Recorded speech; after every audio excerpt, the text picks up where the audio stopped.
Good morning students, chemistry classes में आपका स्वागत है। इस लेक्चर में हम the P block elements unit में 15 ग्रुप एलिमेंट्स की बाकी बची हुई फिजिकल प्रॉपर्टीज को डिस्कस करेंगे। तो चलिए स्टार्ट करते हैं। The boiling points in general increase from top to bottom in the group. अब यहाँ पर लिखा हुआ है, अगर हम बॉइलिंग पॉइंट्स की बात करें, नाइट्रोजन टू बिस्मथ, अगर हम बॉइलिंग पॉइंट चेक करें तो generally top to bottom boiling point क्या होगा, इंक्रीज होगा।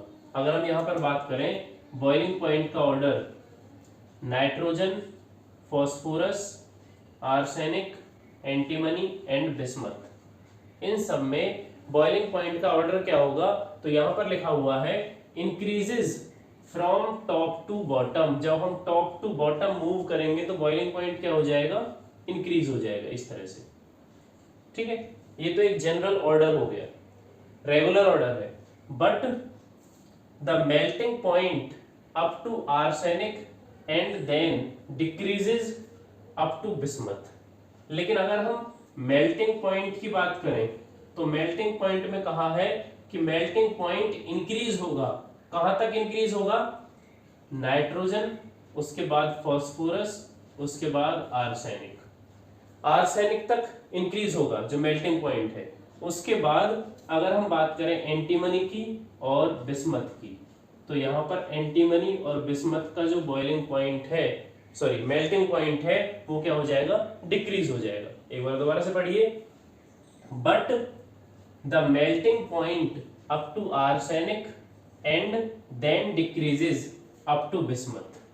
यहां पर जो ये इंक्रीज वर्ड है, ये किसके लिए भी वैलिड होता है, मेल्टिंग पॉइंट के लिए। Melting point up to arsenic, arsenic तक मेल्टिंग पॉइंट क्या होता है, इंक्रीज होता है।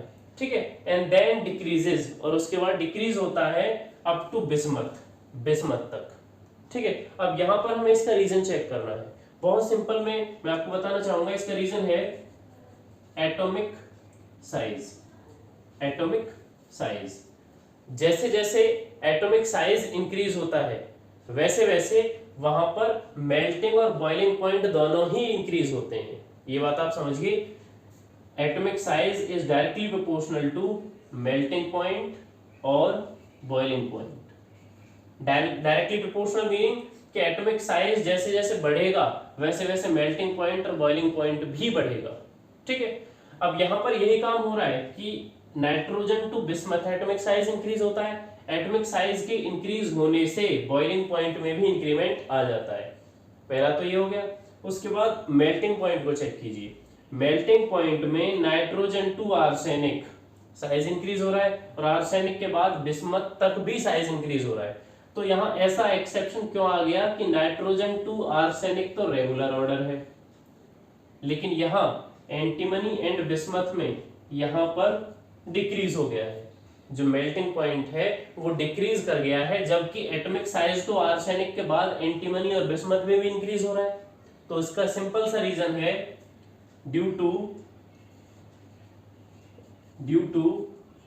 Inert pair effect. Due to inert pair effect. अब इनर्ट पेयर इफेक्ट ऐसा क्या कर देता है, इनर्ट पेयर इफेक्ट के लिए हम अलग से एक वीडियो बनाएंगे। इनर्ट पेयर इफेक्ट एंटीमनी और बिस्मथ में ऐसा क्या डिफरेंस ला देता है जिसकी वजह से इसका बॉइलिंग पॉइंट तो इंक्रीज हो रहा है लेकिन मेल्टिंग पॉइंट डिक्रीज हो जाता है। ध्यान दीजिए इस बात पे। मैंने आपको बताया था लास्ट लेक्चर में कि नाइट्रोजन टू बिस्मथ जितने भी एलिमेंट्स हैं वो सब की सब क्या हैं, पॉलीएटॉमिक। नाइट्रोजन टू बिस्मथ अगर हम सब की बात करें तो वो क्या है, पॉलीएटॉमिक। पॉलीएटॉमिक मतलब ये खुद के एटम्स के साथ ही बॉन्डिंग कर लेते हैं और ये कलेक्टिवली एक जगह पर पाए जाते हैं एक तरह से।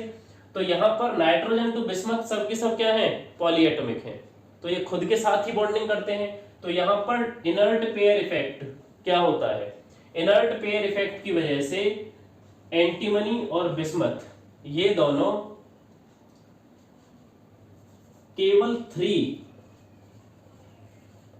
कोवेलेंट बॉन्ड फॉर्म करते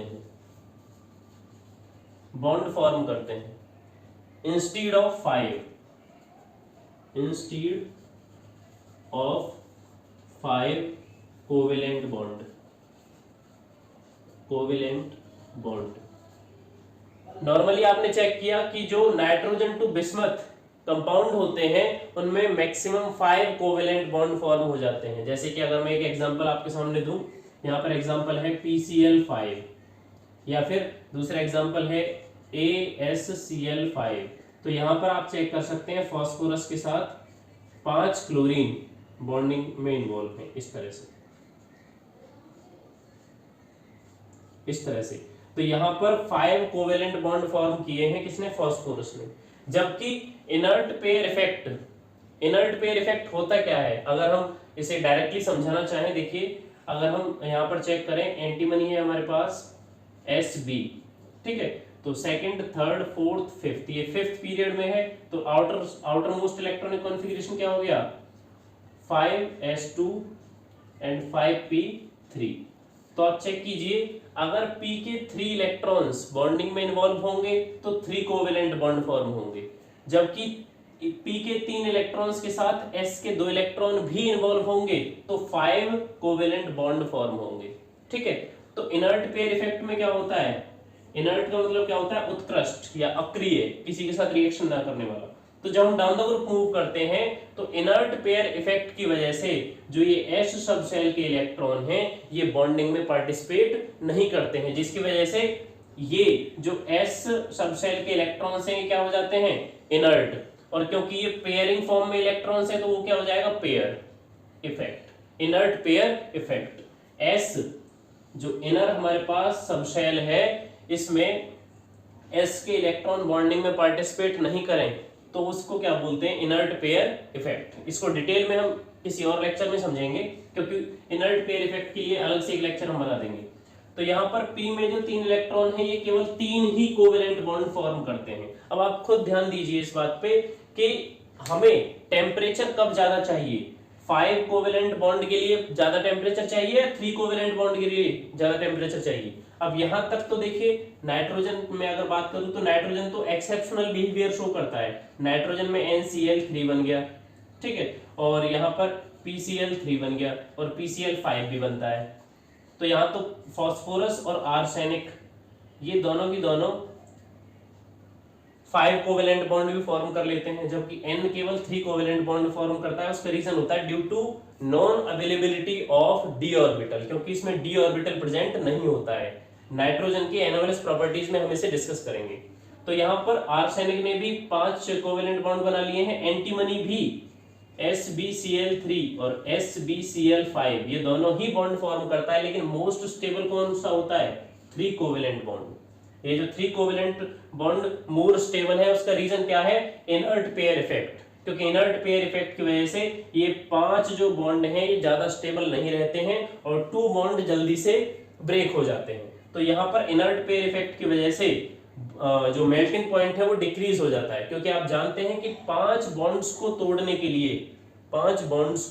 के लिए हमें मेल्टिंग पॉइंट ज्यादा रिक्वायर्ड होता है, जबकि 3 कोवेलेंट बॉन्ड्स के लिए हमारे पास जो टेम्परेचर है मेल्टिंग पॉइंट वो कम टेम्परेचर रहेगा। अगर हम यहाँ पर चेक करें किसका कितना मेल्टिंग पॉइंट टेम्परेचर होता है, तो देखिए हमारे पास है सबसे पहले नाइट्रोजन का होता है 63, उसके बाद है फास्फोरस का होता है 317.1, ये टेम्परेचर जो हमारे पास है केल्विन में है, ठीक है। उसके बाद है आर्सेनिक का होता है 1089 kelvin, and then antimony antimony का होता है 904 केल्विन, और लास्टली बिस्मथ का होता है 544 केल्विन। तो यहाँ पर आप चेक कर सकते हैं केल्विन में टेम्परेचर है, जो टेम्परेचर है वो केल्विन में गिवन है और ये इंक्रीज हो रहा है। Melting point temperature nitrogen to arsenic increase हो रहा है, उसके बाद आर्सेनिक के बाद एंटीमनी और बिस्मथ में जो डिक्रीमेंट हो रहा है वो क्या है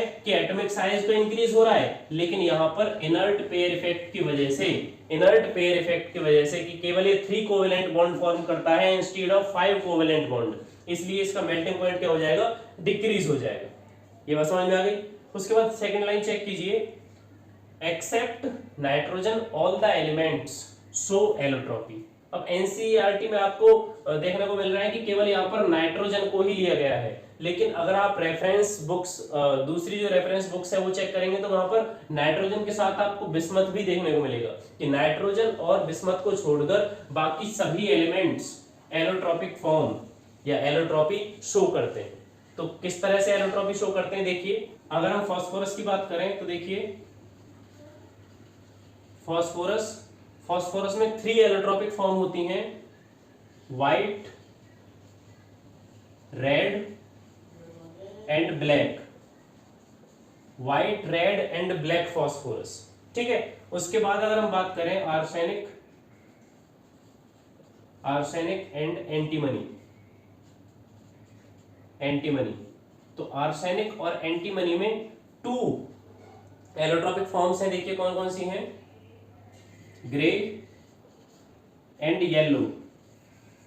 तो यहां पर चेक कीजिए कि यहां फास्फोरस की 3 एलोट्रॉपिक फॉर्म्स होती हैं, white phosphorus, red phosphorus and black phosphorus. Temperature change करने से ये अलग अलग एलोट्रॉपिक फॉर्म्स हमें शो होती हैं। अगर हम टेम्परेचर इंक्रीज या डिक्रीज करते हैं तो व्हाइट, रेड और ब्लैक ये तीनों फॉर्म एलोट्रॉपिक फॉर्म फास्फोरस के हमें शो हो जाती हैं। इसी तरह से आर्सेनिक एंड एंटीमनी ये भी 2 एलोट्रॉपिक फॉर्म शो करता है, grey arsenic and grey antimony, yellow arsenic and yellow antimony. तो ये हमारे पास एलोट्रॉपिक फॉर्म्स है किसकी, फास्फोरस, आर्सेनिक एंड एंटीमनी, जबकि नाइट्रोजन और बिस्मथ के एलोट्रॉपिक फॉर्म्स नहीं होती हैं, ठीक है। तो इस तरह से हमने 15 ग्रुप एलिमेंट्स की बाकी बची हुई फिजिकल प्रॉपर्टीज को भी यहाँ पर डिस्कस कर लिया है। आई होप कि आपको ये टोटल फिजिकल प्रॉपर्टीज समझ में आई होंगी। अगर उनमें कोई डाउट है तो आप कमेंट सेक्शन में पूछ सकते हैं।